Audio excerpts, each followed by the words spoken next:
కథాస్రవంతి. ఓ తులసి కథ. రచన శ్రీ కెవిఎస్ ప్రసాద్. వినిపిస్తున్నవారు పప్పు భోగారావు. శ్రీ కెవిఎస్ ప్రసాద్ గారు కేడిపిఎం ఉన్నత పాఠశాల చినవాల్టేరు విశాఖపట్నంలో డ్రాయింగ్ టీచర్గా పనిచేస్తున్నారు. వీరు అనేక కథలు రాశారు. వీరు రాసిన కథల్లో కొన్ని శ్రీ ఎన్కే బాబు సంపాదకత్వంలో వెలువడిన నాకు నచ్చిన నా కథ సంపుటాల్లోనూ, సాక్షి ఫండేలోనూ, కథా సౌరభాలు, కథా పరిమళాలు కథా సంపుటాల్లో ప్రచురించబడ్డాయి.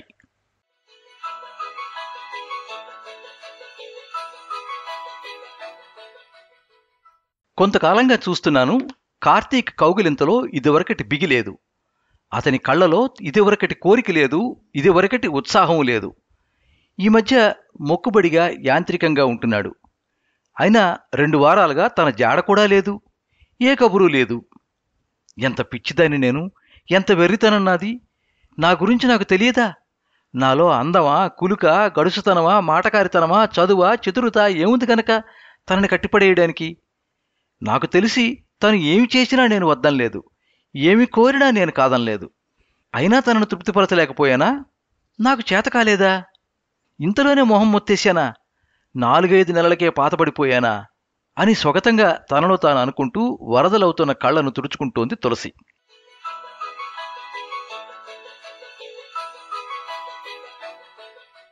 కనుచూపు మేర నేలంతా పచ్చగా ఉండి ఆరోగ్యానికి ప్రతీకలా ఉన్న ఆ గ్రామం పేరు రామవరం. అక్కడున్న ఇళ్లన్నీ పచ్చని తోరణాల నడుమ పేర్చిన ముద్దబంతుల్లా, అలంకరించిన మందారాల్లా చూడ ముచ్చటగా ఉన్నాయి. అల్లంత దూరంలో ఒంటరిగా తులసి కోటలా ఉన్న ఆ ఇల్లు సుబ్రహ్మణ్య శాస్త్రి గారిది. వారిది సనాతన సాంప్రదాయ కుటుంబం. ఆయన పరమ నిష్ఠాగరిష్ఠుడు, వేదం చదువుకున్న గొప్ప పండితుడు.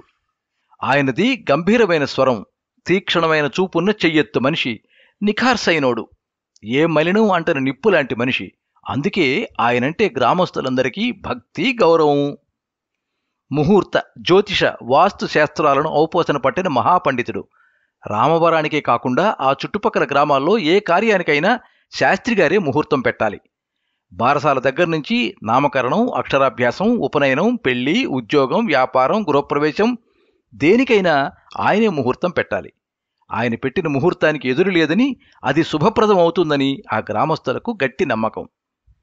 శాస్త్రిగారికి ఎంతటి పాండిత్యం ఉన్నప్పటికీ వారి ఆదాయం అంతంత మాత్రంగానే ఉండేది. ఆయనకు ఏ స్థిరాస్తులు లేవు, వేరే ఆదాయం వచ్చే మార్గమూ లేదు. శాస్త్రిగారి భార్య అన్నపూర్ణ ఎప్పుడూ నీరసంగా, దిగాలుగా ఉంటుంది. ఏదో తెలియని దీర్ఘకాలిక రోగం ఆమెను తినేస్తూ ఉండేది. ఎంతమంది డాక్టర్లకు చూపించినా, ఎన్ని ఊళ్ళకు తిప్పినా ఆమె రోగానికి కారణం అంతుపట్టలేదు. పెళ్ళైన 7 ఏళ్ల నుంచి ఈ మాయదారి రోగం పట్టుకుంది. తనకు ఎప్పుడు ఎలా ఉంటుందో తెలియదు. ఉన్నట్టుండి కళ్ళు తేలేసి విరుచుకు పడిపోతుండేది. శాస్త్రిగారి సంపాదనలో సగం పైనే ఆమె మందులకు ఖర్చయిపోతూ ఉండేది. శాస్త్రిగారికి ఒకే ఒక్క తమ్ముడు నారాయణ శాస్త్రి. రామవరానికి సుమారు 50 కిలోమీటర్ల దూరంలో మువ్వలపాలెం అనే గ్రామం ఉంది. అక్కడున్న వీరభద్రస్వామి వారి ఆలయంలో అతను అర్చకుడిగా ఉంటున్నాడు. గుడికి దగ్గరలో ఉన్న ఇంట్లో భార్య గాయత్రితో అద్దెకుంటున్నాడు.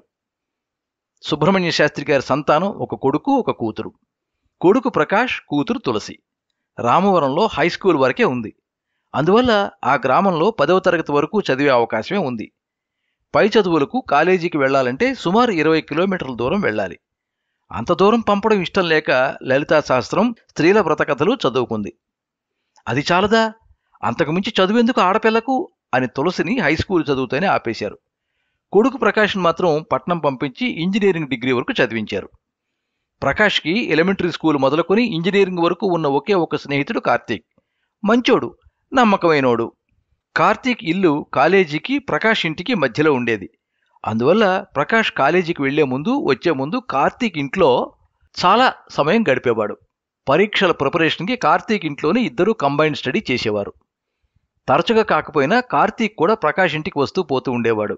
కార్తీక్ని చూసినప్పుడల్లా అన్నపూర్ణ గారు, ఇంట్లో ఈడొచ్చిన పిల్ల ఉంది, వాడితో ఇంత చనువుగా ఉంటున్నావు, వాడిది ఏ కులమో ఏ గోత్రమో అంటూ కొడుకుని నిలదీస్తూ ఉండేది. ఊరి చివర కులాల వాళ్ళని మాత్రం ఇంటికి తీసుకురాకరా నాయనా, మీ నాన్నగారికి ఇలాంటి అలగా స్నేహాలు నచ్చవు అంది. ఆ మాటలు విన్న ప్రకాష్, ఏమిటమ్మా ఆ మాటలు, వాడు వింటే నొచ్చుకుంటాడు, వాడేమైనా కొత్తోడా, ఎప్పుడూ వచ్చేవాడే కదా. మీకు వయసు మాత్రమే పెరిగింది, దానితో పాటు సంస్కారం పెరిగింది కాదు అన్నాడు విసుగ్గా. నీకు అలాగే ఉంటుందిరా, ఆడపిల్లన్న ఇల్లు, మా జాగ్రత్తలు మాకుంటాయి అంది కోపంగా అన్నపూర్ణ.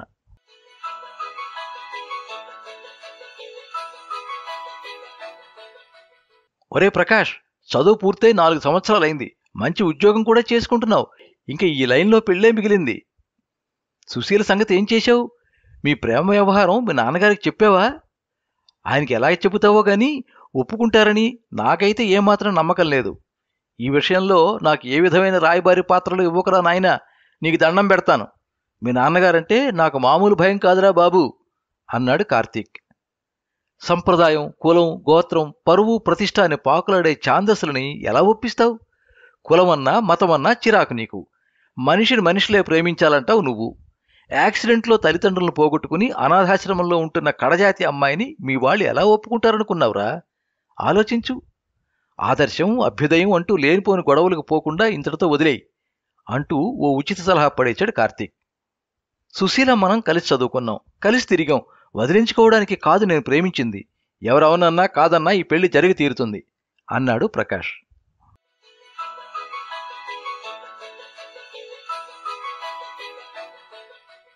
ఎంతో ధైర్యం చేసి సుశీల గురించి, వాళ్ళ ప్రేమ గురించి తన అమ్మా నాన్నలకు చెప్పాడు ప్రకాష్. అంటే కులం తక్కువ దాన్ని పెళ్లి చేసుకుంటావన్నమాట. తరతరాలుగా కాపాడుకుంటూ వస్తున్న వంశప్రతిష్టని, గౌరవాన్ని ఒక్కసారిగా నాశనం చేస్తావట్రా? మా కడుపును చెడబుట్టావు కదరా దరిద్రుడా. ఈ పెళ్ళే జరిగితే నలుగురిలో ఎలా తిరగను, తలదించుకునేలా చేస్తావురా అంటూ తట్టుకోలేక ఊగిపోతూ ఉగ్రరూపుడై కసితీరా చెంపలపై ఎడాపెడా చాచి కొట్టి నేలపై కూలబడిపోయాడు శాస్త్రిగారు. అమ్మాయిని చదివించకుండా అబ్బాయివని, కుటుంబాన్ని ఉద్ధరిస్తావని తల తాకట్టు పెట్టి నిన్ను చదివిస్తే ఇదా నువ్వు చేసే నిర్వాకం? ఈరోజు రెక్కలొచ్చాయి కదా అని నీ మటుకు నువ్వు ఎగిరిపోతే నీ చెల్లి పెళ్లి ఎవరు చేస్తారు? మమ్మల్ని ఎవరు చూస్తారు అంటూ దుఃఖంతో నెత్తిని బాదుకుంది అన్నపూర్ణ. ఎవరిని ఆపాలో, ఎవరిని సముదాయించాలో తెలియక బిక్క చచ్చిపోయి రాతి బొమ్మలా నిలబడిపోయింది తులసి. నేనేమీ బాధ్యతల నుంచి పారిపోవాలనుకోవడం లేదు. మీ కష్టం నాకు తెలియంది కాదు. అందరం కలిసే ఉందాం. ఎంతసేపు కులం గోలేనా, గుణం చూడరా? నా మాట వినమ్మా. సుశీల చాలా మంచి పిల్ల, చదువుకుంది, కష్టం తెలిసిన అమ్మాయి, మిమ్మల్ని బాగా చూసుకుంటుంది. తనను చూస్తే మీరు కాదనరు. ఖచ్చితంగా మీకు నచ్చుతుందమ్మా అన్నాడు అమ్మను ఒప్పించే ప్రయత్నంలో ప్రకాష్. చివరిగా ఇదే నీ నిర్ణయమా అని కోపంతో అడిగారు శాస్త్రిగారు. నేను మాట ఇచ్చాను అన్నాడు ప్రకాష్. అది విన్న శాస్త్రిగారు ఒక్కసారిగా పైకి లేచి బలవంతంగా ప్రకాష్ని బయటికి తోచేస్తూ, ఇంకొక క్షణం నా కళ్ళ ముందుంటే నేనేం చేస్తానో నాకే తెలియదు. పోరా భ్రష్టుడా, నువ్వు వద్దు, నీ సంపాదన వద్దు, ఇంకెప్పుడు ఇంటికి రావద్దు, వచ్చావో మేం చచ్చినంత ఒట్టు అంటూ గుమ్మం బయటికి నెట్టేసి దడాల్మను తలుపు మూసేశారు శాస్త్రిగారు.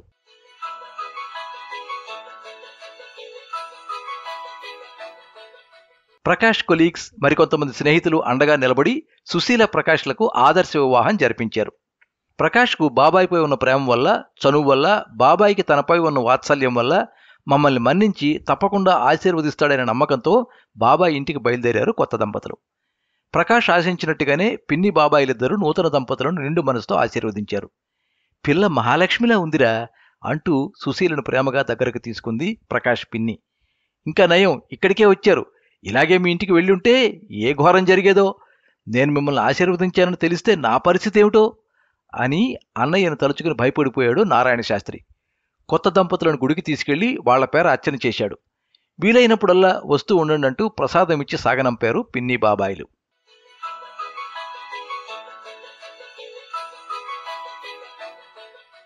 గుడిలో నైవేద్యం పెట్టిన ప్రసాదాలు పట్టుకుని అన్నయ్య గారింటికి వచ్చాడు తమ్ముడు నారాయణ శాస్త్రి. వీలు కోసం చాలాసేపు ఎదురుచూసి ప్రకాష్ పెళ్లి చేసుకున్నాడన్న సంగతిని అన్నయ్య చెవిలో వేశాడు. అది విన్న శాస్త్రి గారికి రక్తం గడ్డగట్టిపోయింది, ఊపిరి ఆగిపోయింది. తన ప్రమేయం లేకుండానే కళ్ళు ధారాపాతం అయ్యాయి. తమ్మునితో ఒక్క మాట కూడా మాట్లాడలేకపోయాడు. నిస్సత్తువుతో నీరుగారిపోయాడు. బాధపడకన్నయ్యా, నేను వాడితో మాట్లాడి వాళ్ళని తీసుకొస్తాను. వాళ్ళని మనమే మన్నించాలి, వాళ్ళని మనమే కలుపుకోవాలి. వాడికి మనం, మనకి వాడు అని ధైర్యంగా 2 మాటలు చెప్పి సాయంత్రం గుడికి వేళవుతోందని వెళ్ళిపోయాడు నారాయణ శాస్త్రి. ఎలాగైతేనేమి ఆ నోట ఈ నోట ఊరంతా తెలిసిపోయింది. శాస్త్రిగారి అబ్బాయి కులం తక్కువ దాన్ని పెళ్లి చేసుకున్నాడంట అని కొందరు, కాదు లేపుకుపోయాడని కొందరు, రకరకాలుగా ఎవరికి తోచిన విధంగా వాళ్ళు చెవులు కొరుక్కుంటున్నారు. అందరి జాతకాలు చెప్పే పంతులు గారు తనింటి జాతకం తెలుసుకోలేకపోయాడన్నారు. అందరింటి దోషాలు చెప్పే పంతులు గారు వాళ్ళింటి దోషం కానుకోలేకపోయాడన్నారు. ఇంక ఊరోళ్ళకేం చెబుతాడంటూ హేళనగా మాట్లాడుకుంటున్నారు ఊరి జనం. సుబ్రహ్మణ్య శాస్త్రి ఇంతకాలం పరువే ప్రాణంగా బతికాడు. ముఖం చెల్లక నలుగురిలోకి వెళ్ళలేకపోయాడు. పరువు పోయిందని కుమిలిపోయాడు. బెంగతో కృషించిపోయాడు. భవిష్యత్తు బతుకును భయపెట్టడం వల్ల సరిగా నిద్రపోలేకపోయాడు. మనోవేదనతో కుంచుకుపోయాడు. కాళ్ళు చేతులు లాగేసి చివరికి పక్షవాతంతో మంచాన పడ్డాడు. శాస్త్రిగారి కుటుంబం చితికిపోయింది. ఇల్లు గడవడం కష్టమైపోయింది. తిండి లేక నూతి నీళ్లు తాగి కడుపు నింపుకునే స్థితికి దిగజారిపోయింది. అదే సమయంలో దేవుడు రథంలో వచ్చినట్టుగా కార్తీక్ శాస్త్రిగారింటికి రిక్షాలో వచ్చాడు. రిక్షా బండిలోంచి బియ్యం, పప్పులు వగైరా ఇంటికి కావలసిన వెచ్చాలని దింపి శాస్త్రిగారింట్లో పెట్టాడు. ఆనందం నిండిన కళ్లతో "ఏమిటి బాబు ఇదంతా" అని ఆశ్చర్యంగా అడిగారు శాస్త్రిగారు. "మీకు సుస్థి చేసిందని, అన్నపూర్ణ ఆంటీ కూడా బెంగతో మంచం పట్టారని విన్నాను. మీ పరిస్థితి నాకు పూర్తిగా తెలుసు కాబట్టి తీసుకుని వచ్చాను" అన్నాడు కార్తీక్. అయినవాడు, కడుపును పుట్టినవాడు మా గురించి ఆలోచించకుండా తన స్వార్థం తాను చూసుకున్నాడు. "నీకెందుకులే బాబు, మా యాతనేదో మేం పడతాం. వీటిని తిరిగి తీసుకుపో. ఎవరి దయాదాక్షిణ్యాలు మాకొద్దు. ఇలా అన్నానని ఏమీ అనుకోవద్దు. నా అంతరాత్మ ఒప్పుకోదు" అన్నారు శాస్త్రిగారు. "మీ గురించి నాకు తెలియంది కాదు. మీరు తీసుకోవాలని నాకు ముందే తెలుసు. దయచేసి పంతాలకు పౌరుషాలకి పోకండి. మీరే కాదు, మీతో పాటు 2 ప్రాణాలు ముడిపడి ఉన్నాయి" అన్నాడు. ఒప్పించే ప్రయత్నంలో కార్తీక్, "అయితే ఒక్క మాట, అప్పుగా ఇస్తానంటేనే తీసుకుంటాను. నా దగ్గర ఉన్నప్పుడు నీ రుణం తీర్చుకుంటాను" అన్నారు శాస్త్రిగారు. "సరే, అప్పుగానే తీసుకోండి" అన్నాడు కార్తీక్. "అలా అయితే సరే" అంటూ, "అమ్మా తులసి, ఈ సరుకులు లోన పెట్టమ్మా" అన్నారు శాస్త్రిగారు. అప్పటినుంచి కార్తీక్ శాస్త్రిగారింటికి కావలసిన కనీస అవసరాలు తీరుస్తున్నాడు. పెద్దవాళ్ళిద్దరికీ కావలసిన మందులు తీసుకొస్తున్నాడు. అవసరాన్ని బట్టి వైద్యానికి డాక్టర్ని ఇంటికి తీసుకురావడం చేస్తున్నాడు. కొద్ది రోజులకే చాలా దగ్గరైపోయాడు కార్తీక్. "కొడుకు లేని లోటు తీరుస్తున్నావు నాయనా" అంటూ పెద్దోళ్ళిద్దరూ కంట నీరు పెట్టుకున్నారు. "కాలచక్రం తిరిగిపోతోంది. రోజురోజుకి నీ రుణం పెరిగిపోతోంది బాబు. ఎలా తీర్చుకోవాలో అర్థం కావడం లేదు. నాకా రోజురోజుకి మంచం దిగే పరిస్థితి లేకుండా పోతోంది. అన్నపూర్ణ ఆరోగ్యం చూస్తే ఇవాళో రేపు అన్నట్టుంది. ప్రాణాల కళ్లలో పెట్టుకుని ఉలుకు పలుకు లేకుండా మంచాన పడుంది" అంటూ అంత మనిషి భోరుమన్నాడు.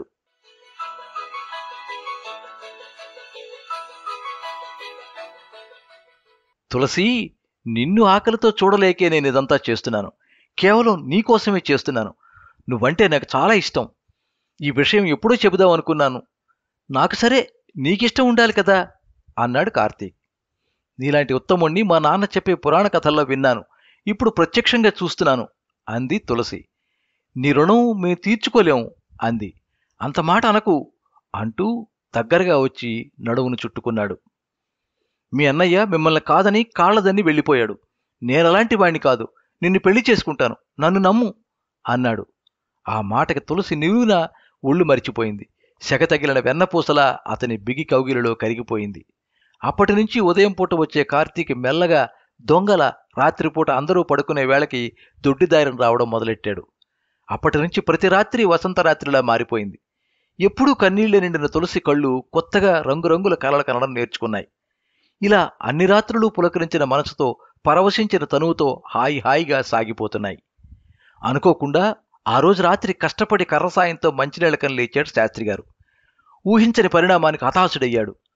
అక్కడ తులసి కార్తీకులను చూడకూడని స్థితిలో చూసిన తండ్రి ఒక్కసారిగా వెనక్కి వచ్చి మంచంపై కుప్పకూలిపోయాడు. ఆ రోజు అతను పరువు కోసం ఏడవలేదు. నిస్సహాయుడై ఏడ్చాడు. అసమర్థతకు ఏడ్చాడు. మొట్టమొదటిసారిగా తనకు చావు రానందుకు కుళ్ళి కుళ్ళి ఏడ్చాడు.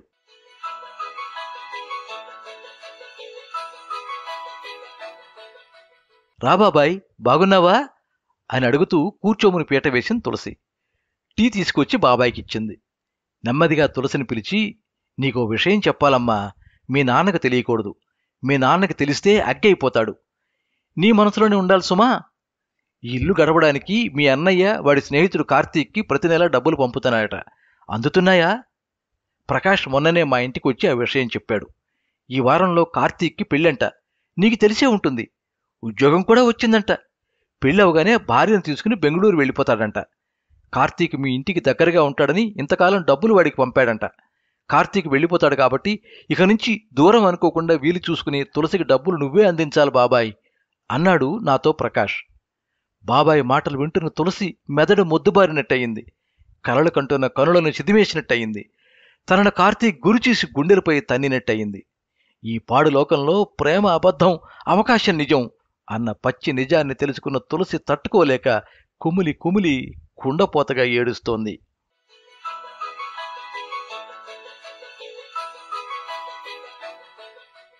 మీరింతవరకు ఓ తులసి కథ విన్నారు.